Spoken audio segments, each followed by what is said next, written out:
My own son, the computer engineer. You know this one, the one who told me one day that he was from the internet. I told him I remembered him coming into the world differently than that, but what do I know, right? So, you know, here I am, I have a problem with my computer. I phone him up, I say, Jordan, what's wrong with my computer? He says, it's the TSU. I said, what's the TSU? He says, the stupid user.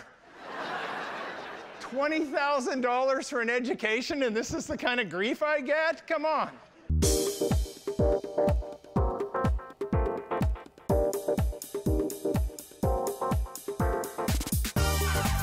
Welcome to Church of the Rock from Winnipeg.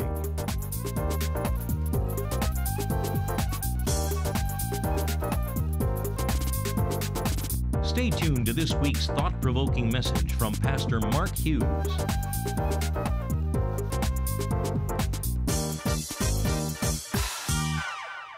Well, good morning, Church of the Rock. And welcome to the future. I am Captain James T. Kirk, and I have traveled back in time to tell you what the future holds.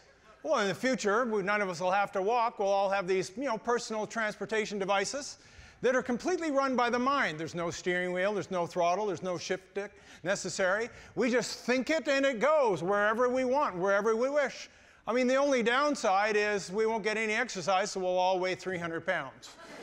I personally weigh 320 pounds, but I've been digitally enhanced for your viewing pleasure. Maybe I'll come down there and do a lap because I could use some exercise. Oh, it knows I'm off. We are attached, as you might well recognize.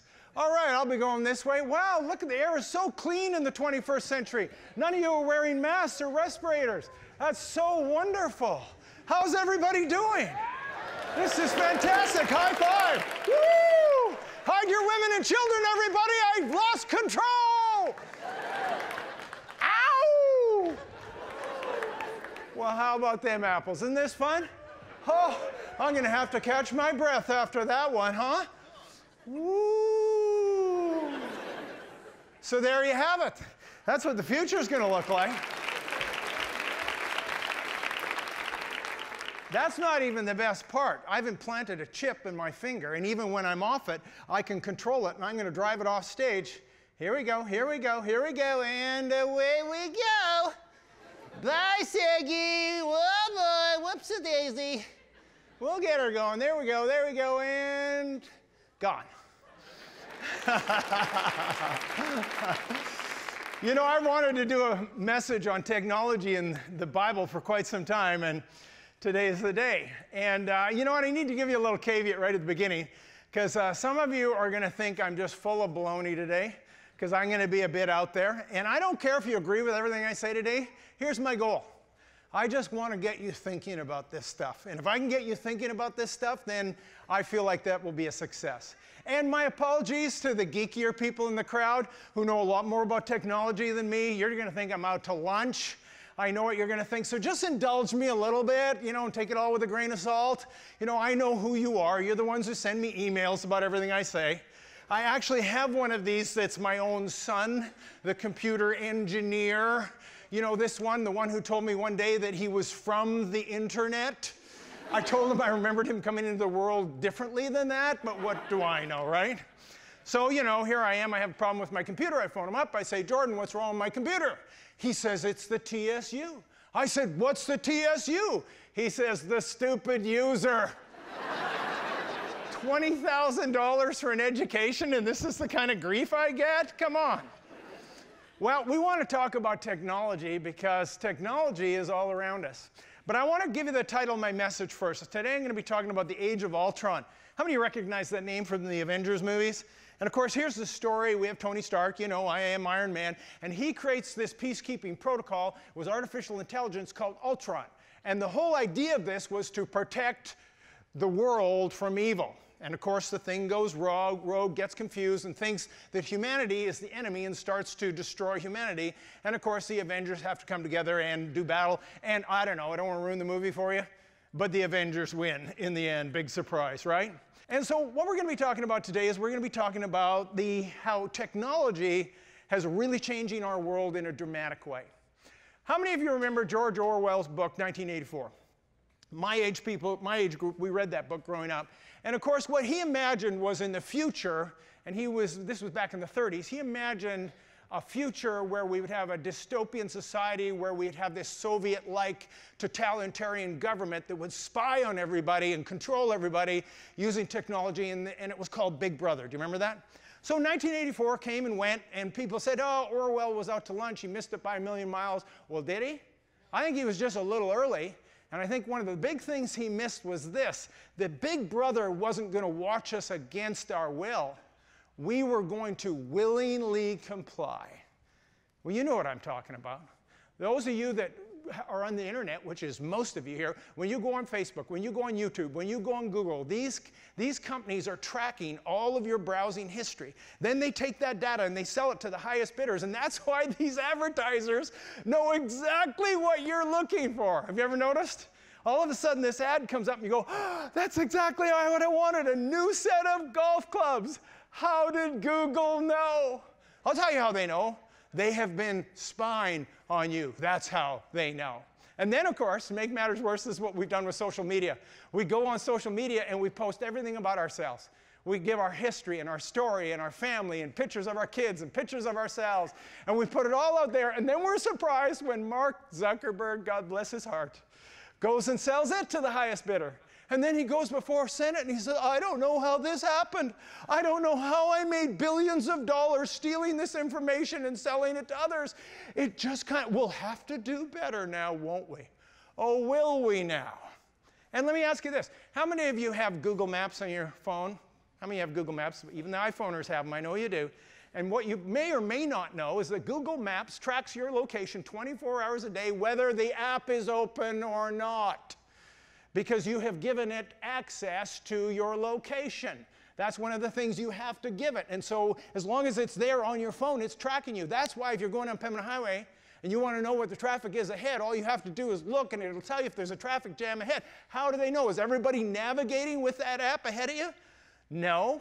Google Maps is tracking everybody's location, and pretty much every one of those apps that you download asks you for permission to access your photos and your phone and your media and your hard drive, and you go, okay, and you click okay, and then you wonder what's going on. Then we go out, we buy these consumer products that are literally spying on us. Samsung was caught recently with a smart television that was recording every conversation in the room. And then Mattel came up with a talking Barbie doll that again was recording all the conversations it had and sending them back to Mattel, where they were selling that information to advertisers that were trying to get into the minds of little girls so they would know what products to sell them. This is the world in which we live. And then people, some of you for Christmas maybe got Amazon Echo or Google Home. Well, good to you. Welcome, good for you. Welcome to Big Brother. And you say, well, no, I'm only listening when I say, Alexa, turn on John Bon Jovi. Really? Well, you go ahead and believe whatever you want. I don't know. I just wonder why we have become so comfortable with this. And you say, well, when I ask people, I say, don't you care?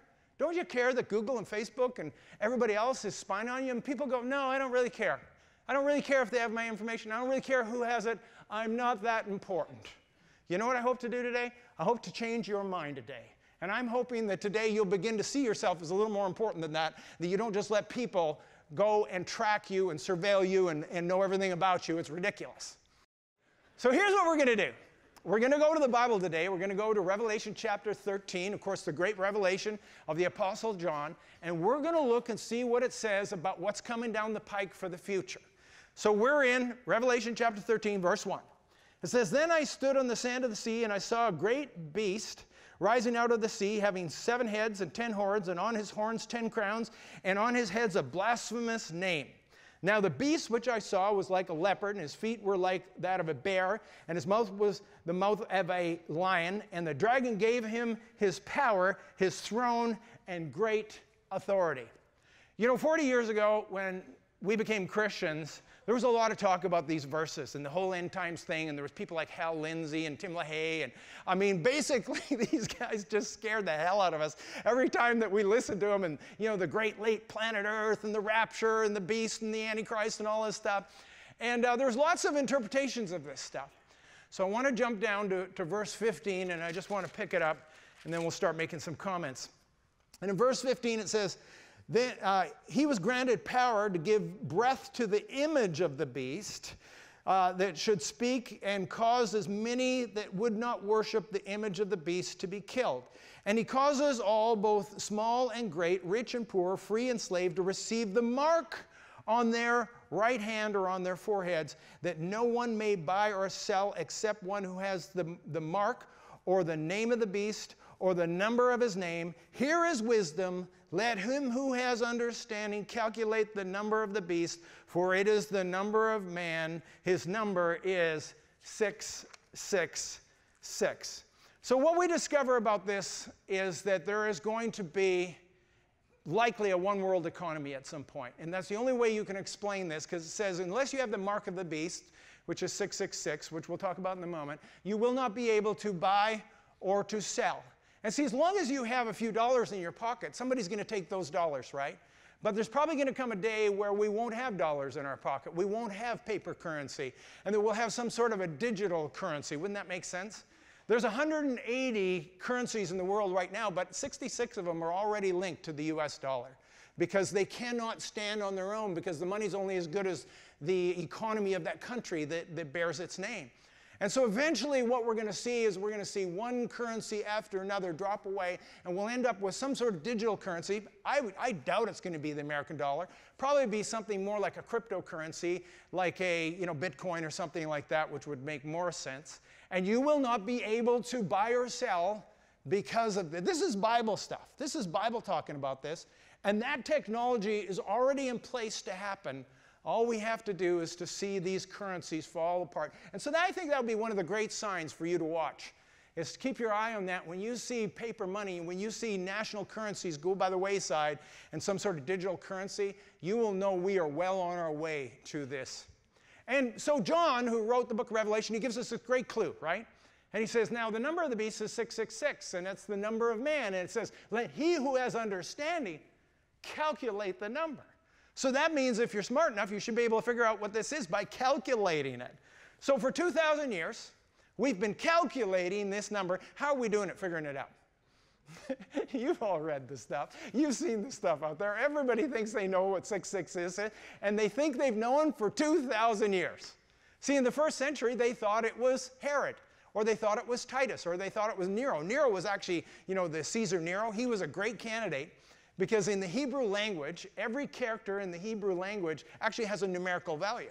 And so I'm going to just throw it up on the screen. If you look at this, you find out that Nero's name actually adds up to 666. One little problem. Nero is dead and long gone, so it can't be that. And so what we have is we've had people throughout the ages, and they said, well, this is the Antichrist, and that is the Antichrist. And you will, if you look throughout history, people have named the Antichrist in every single generation. In the 1800s, it was the Tsar of Russia, Alexander, who said it was Napoleon. And he said it was Napoleon. He was the Antichrist because he was liberating the Jews. And then 130 years later, we had Winston Churchill, and he said the Antichrist was Hitler because he was executing the Jews. Interesting how they had a different view on that.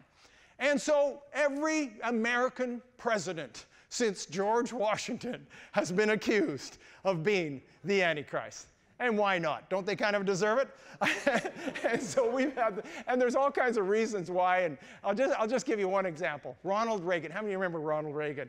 And Ronald Reagan was kind of a favorite, and it had to do with his name. It was Ronald Wilson Reagan. 666. Oh, that's it. And then to make matters worse, this is what he did. When he left the White House, he bought a house on 666 Cloud Lane. And of course, everybody said, that's him. Of course, he died and he's gone. And you could go through every president, and guess what? Trump hasn't escaped anybody's notice. There's lots of people that think he's the one. Did you see the primary results, the GOP primary results? Check this out. 666 delegates went for Donald Trump. You gotta love that. There's this great building on Fifth Avenue in New York City. It's 666 Fifth Avenue. Guess who owns it? Yeah, it's Donald Trump. Is Donald Trump the Antichrist? I doubt it. I doubt it entirely. I think one of the things that we have seen again and again in the last 100 years is that every American Bible scholar has interpreted the Bible based on American politics. You do know that America is not even mentioned in the Bible. When this whole thing wraps up, it's going to wrap up right where it started, in the Middle East, in Jerusalem, in the Valley of Megiddo, and all those places. They're all named. It's not going to happen in Washington, D.C. But the Americans, they love to think that it's all about them. You know how that works, right? And so here what I want to do for a moment is I want to take this and give you my spin on it. You see, I don't think the beast, 666, is a person at all. It never says that the beast is a person. It says the beast, and the number of the beast is 666, and for some strange and odd reason, people keep trying to assign that number to a person. It doesn't say that it's a person. It actually tells us that this is this beast, and the beast surprised everybody because the beast was given some sort of image and some sort of voice. And you know, the only one who knows anything about the Antichrist is actually John, the guy who wrote this. And I say that because he's the only one that ever actually mentions the term Antichrist. And he mentions it 4 times in 1 John and 2 John. And if you go read his books, he talks about it. And I want to show you something because it's going to really help you understand this. And it's in 1 John chapter 4, verse 3. Listen carefully. It says, every spirit that does not confess that Jesus Christ has come in the flesh is not of God. And this is the spirit of the Antichrist, which you have heard was coming and is now already in the world. So John says, you want to know what the Antichrist is? The Antichrist is a spirit that rejects Christ. And he says it already is here, and though it's coming, it's already here. And this spirit of Antichrist is already here. And then he goes on and he says this, there have been many Antichrists go out into the world, people who were Antichrist. So in fact, if you go back through history, Herod was an Antichrist. Would you not agree? He was trying to kill Christ. That made him an Antichrist. Nero was an Antichrist. Titus was an Antichrist. Stalin was an Antichrist. Hitler was an Antichrist. Pol Pot was an Antichrist. These were the Antichrists that have gone out into the world. And so, yes, there are people that embody that Antichrist spirit, is what John calls it. But they are not the beast. Because I think here's the key to this. The beast is not a person at all. It never says he's a person. You say, well, no, it said 666, which is the number of man. When it says that 666 is the number of man, it doesn't mean the number of a particular man, and that's what we keep trying to do with it. What it says is that 666 is the number of mankind, is the proper interpretation of that. And we know that 6 is kind of our number because man was created on the 6th day, right? And if you go into the book of Revelation, the number 7 appears everywhere. And that number is always associated with God, and the number 6 is mostly associated with man. And here's my take on this, is that I think whatever the beast is, it's going to be a creation of man. And that's why it's 666. It's something created after man, something man-made, something man creates and brings into the world that enslaves humanity. He says it's all about something man does, the number of man, 666. See, in the beginning, on the 6th day, God created man in his image. And now we are returning the favor by creating God in our image. And here it is. Are you ready for my theory? Ready for me to throw it out here? You probably know where this is going. And it's just a theory, so you can take it or leave it, but this is it. I think the beast is artificial intelligence. I think man is going to create something so horrific and so terrible and so powerful that it's going to enslave humanity and get out of control. See, this is what the technological world is waiting for. They're waiting for something they call the singularity. And the singularity is when artificial intelligence surpasses human intelligence. And what happens is artificial intelligence becomes artificial superintelligence. And at that moment that they're calling this technological singularity, then what will happen will be it will run away technological growth, so much so that it will have unfathomable effects on human civilization that we won't even be able to understand or comprehend. And we're actually a lot closer to that than most people realize. And there's all kinds of scientists in this field of AI, and they talk about it all the time.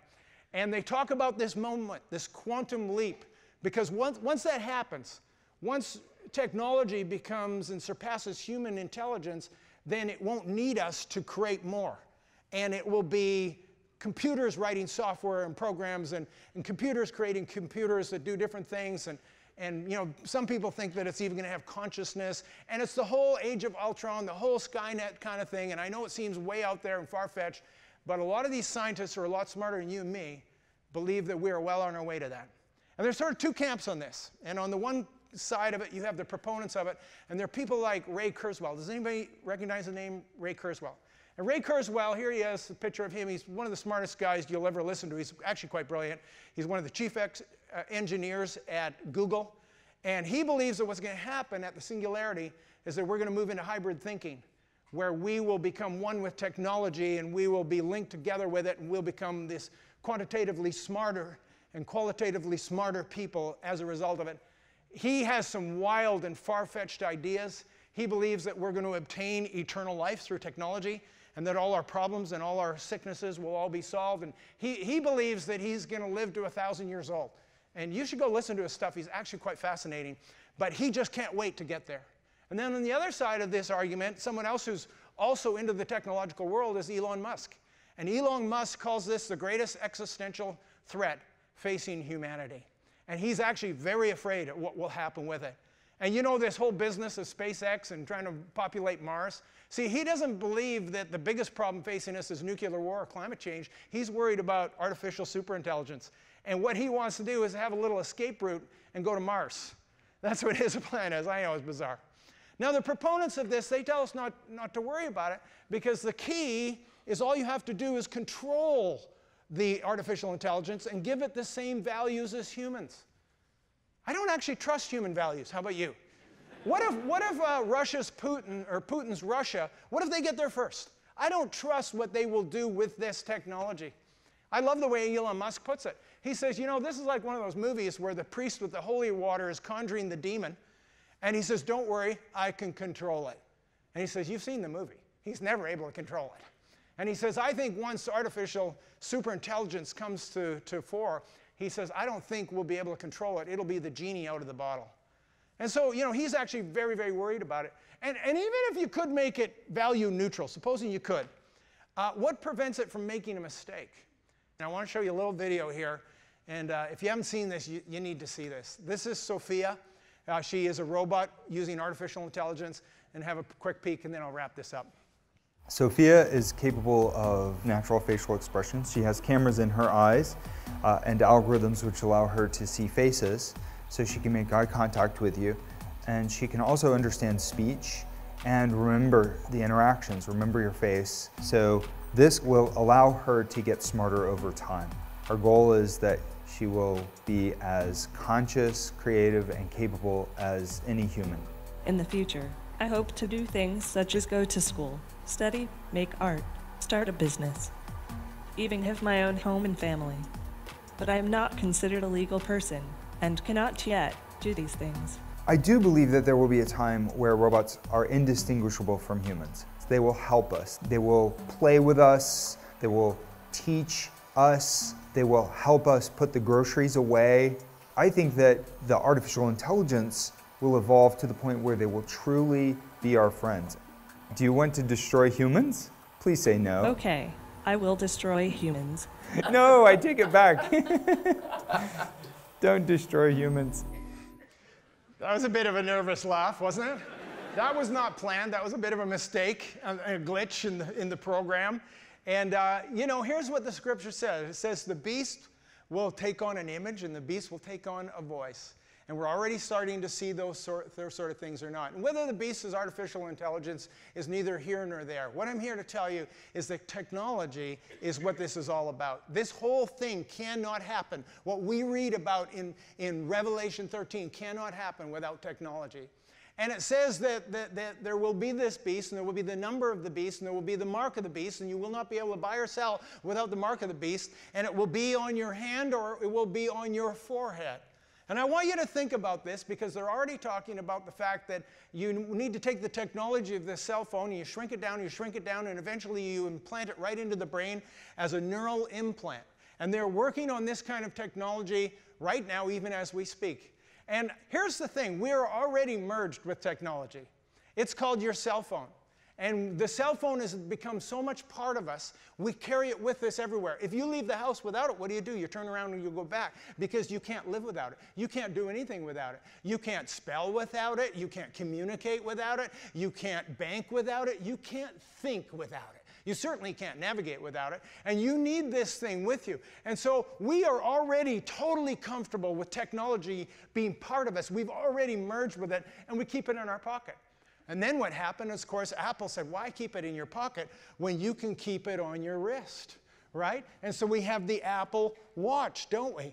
And so let me ask a question. So, hey Siri, what's my favorite color? It's been recording everything I've said. I'm not joking. It's all written down there. Everything I've said, a crazy thing. It doesn't even know who I am anyway because it's Chuck's watch, not mine. And it said, how would I know? I know many things, but I don't know your favorite color, Chuck. Called me Chuck when I tried it backstage. Now it's just confusing me. And you know, everybody does everything on the cloud now. You don't have to store anything on your computer anywhere. You just send it to the cloud, right? You send your banking information and your personal information and all your documents, and you just send it to the cloud.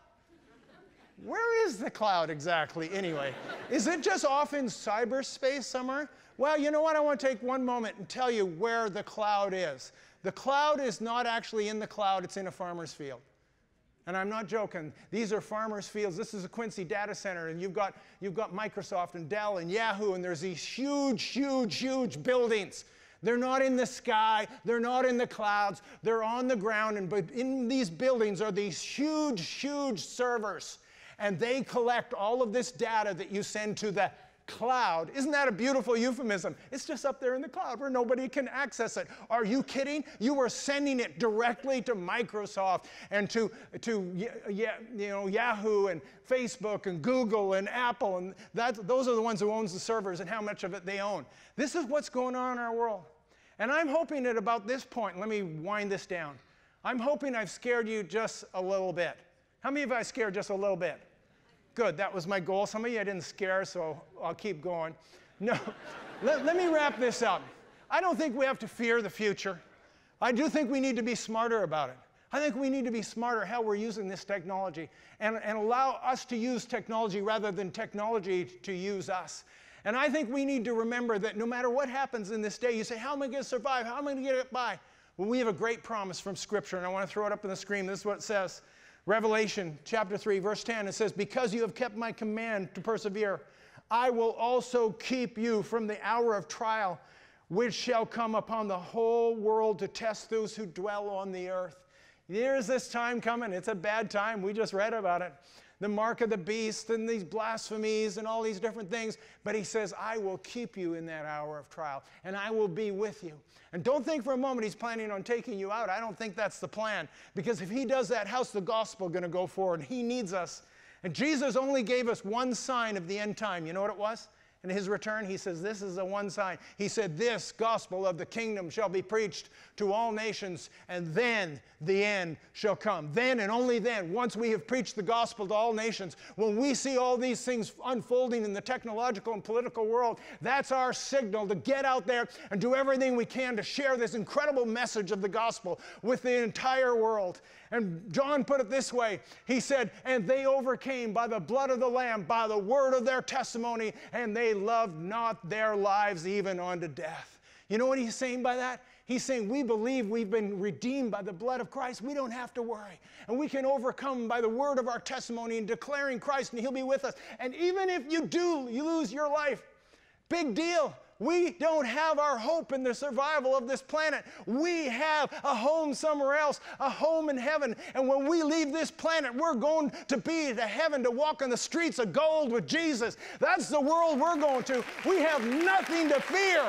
We don't need a spaceship to go to Mars, because when this world ends, we're going to be with Christ. In the meantime, he will never leave you nor forsake you. He will be with you always. If God be for you, who can be against you? And greater is he who is in you than he that is in the world.